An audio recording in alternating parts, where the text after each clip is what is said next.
Hi guys, I'd like to welcome you guys all back to my channel. I know January I haven't been posting a lot. I've just kind of been just figuring out life basically. But we're gonna go back to our regular scheduled programming. So we'll go back to having 2 videos a week. I am thinking that I might just do a Wednesday and Thursday upload. But I would like you guys to tell me, do you prefer having a Tuesday and a Thursday video, or a Wednesday and a Thursday, or do you want a Friday video? Like, leave me some information down below. But today I am here to talk about books that I read in the month of January, and depending on how long this video is, we might also talk about February's ideas. So what did I read in January? So according to my fantastic reading planner, I read 1, 2, 3, 4, and I'm working on a 5th book. Today's the 26th, so I might actually finish my other book before the end of January, but we'll talk about that one at the end. So the first book that I read this month was for the reading club that I'm a part of called A Seat at the Table. I'll leave a link to the video where I talk about that down below.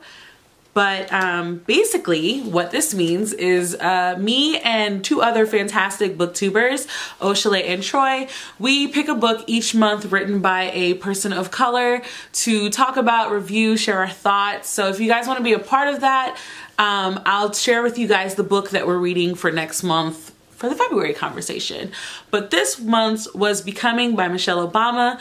I actually started reading this book last month, but ended up not having time to sit down and really get to it. It is a really dense book. I actually don't have it with me right now because I let my friend borrow it, but it is a really good book. If you've ever been curious about anything slightly related to Michelle Obama, I highly recommend this book. It gives good insight into her life. It talks about her life from when she was a child all the way to the end of the presidency for her husband. And it's just it was a very, very good book. I really enjoyed it. I actually gave it a 4.5 out of 5 stars. So there's a thing. Also, can we talk about how great it is to be able to just review my notes and come back to you guys? Yeah.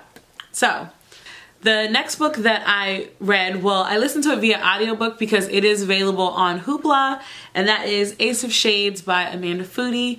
I got that sampler in my last Owl Crate box, in the December Owl Crate box, and instead of reading that, I decided that I was going to just read Ace of Shades and see how I liked it.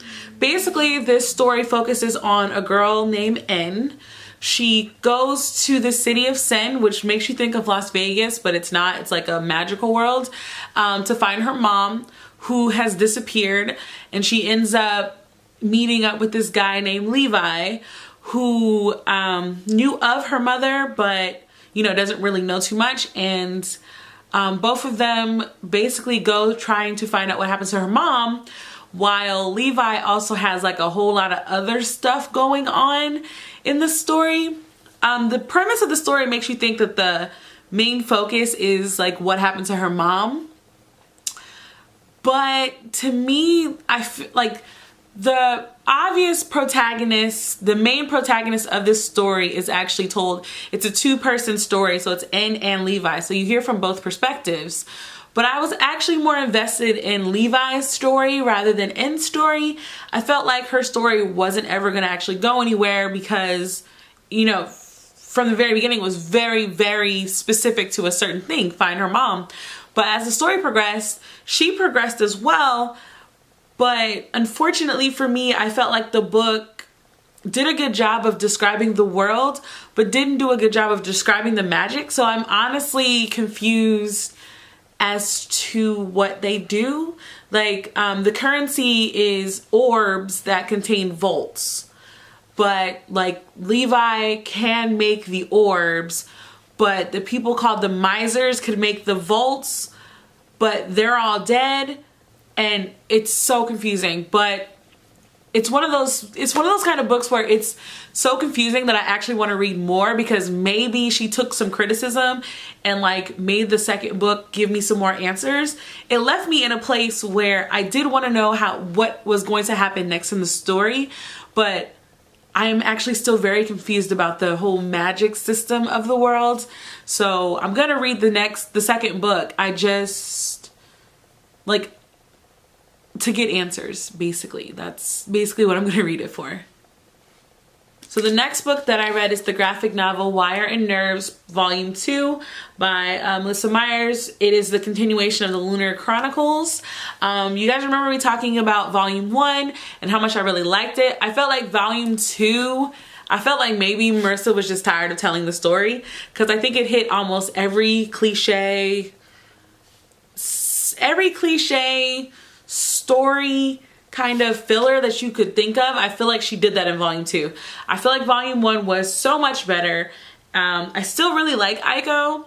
I like the visuals of the characters in it, but it was a very anticlimactic kind of story. Definitely felt like I was watching some kind of kid show, like a la Disney, except, you know, somebody dies in this book, so maybe not Disney, but I don't know. I was a little let down. Volume 1 was definitely better, but I do plan on reading the Lunar Chronicles again. Oshale, me and you, we gonna do something for that, but that probably won't happen till the summer. But yeah, so it was alright. I gave it a 3. I think I gave it a 2.5. No, I gave it a 3. I just said that it was super cliche. So the last, was it the last book? 1, 2, 3, 4. Wait, maybe I only read 4 books this month.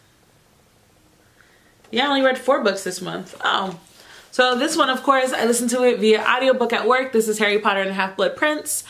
I really enjoy rereading these books because I feel like I get something different from these books every time I read them. Plus, I watch the movie so often that it kind of makes me forget how much details I'm actually left out. Like the whole part, the whole end scene with Dumbledore is told so well in this book that the movie really doesn't do it justice. It's kind of crazy. Even though that part of the story is probably the best, like they didn't Hollywood that part up at all, but I still feel like reading the words of what happened is still so much more profound to me. Yeah, Harry. Also, another thing, like, I don't know if it's just me, but when you guys watch Half-Blood Prince, do you feel like Harry is a complete douche? Because I'm personally annoyed by him in book 6, the movie. I can't stand him. He's a little twit. He drives me nuts. I cannot stand that boy at all. But for some reason in the book, he was more tolerable. I felt like in the book, he wasn't douchey about his concerns, but he was still just as like insane about them.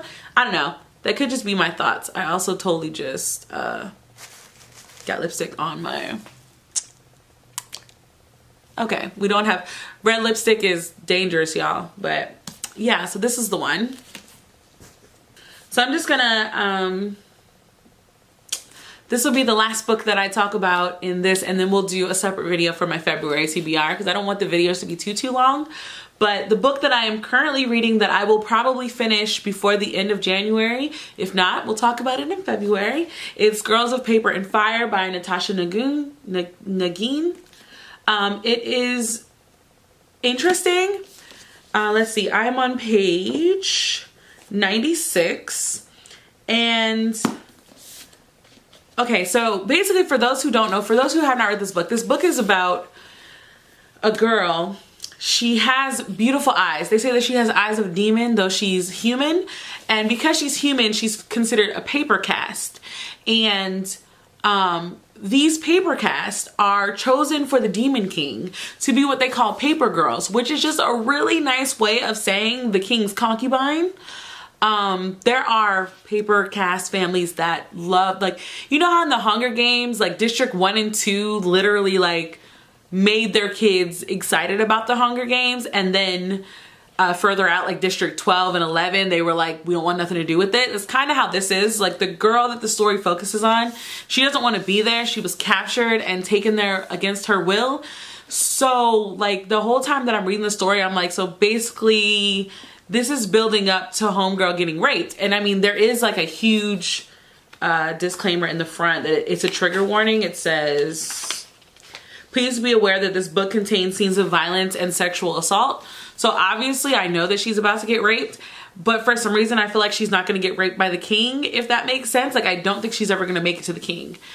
I don't know. It's weird. It it's almost, it gives me like the geisha vibe, where how they're treated like dainty, and they have to be this and that and just be for men. It's really gross, but it's interesting. I'm not obsessed with it. As you can, I'm actually reading it kind of slow.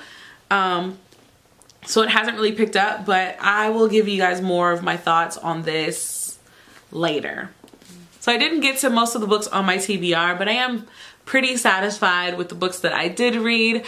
Some of the books that were on my TBR for this month, they came out this month and my library has not gotten them yet. So they're probably gonna end up on other TBRs anyway. So with that being said, thank you guys so much for watching my channel, and until the next time, guys, bye.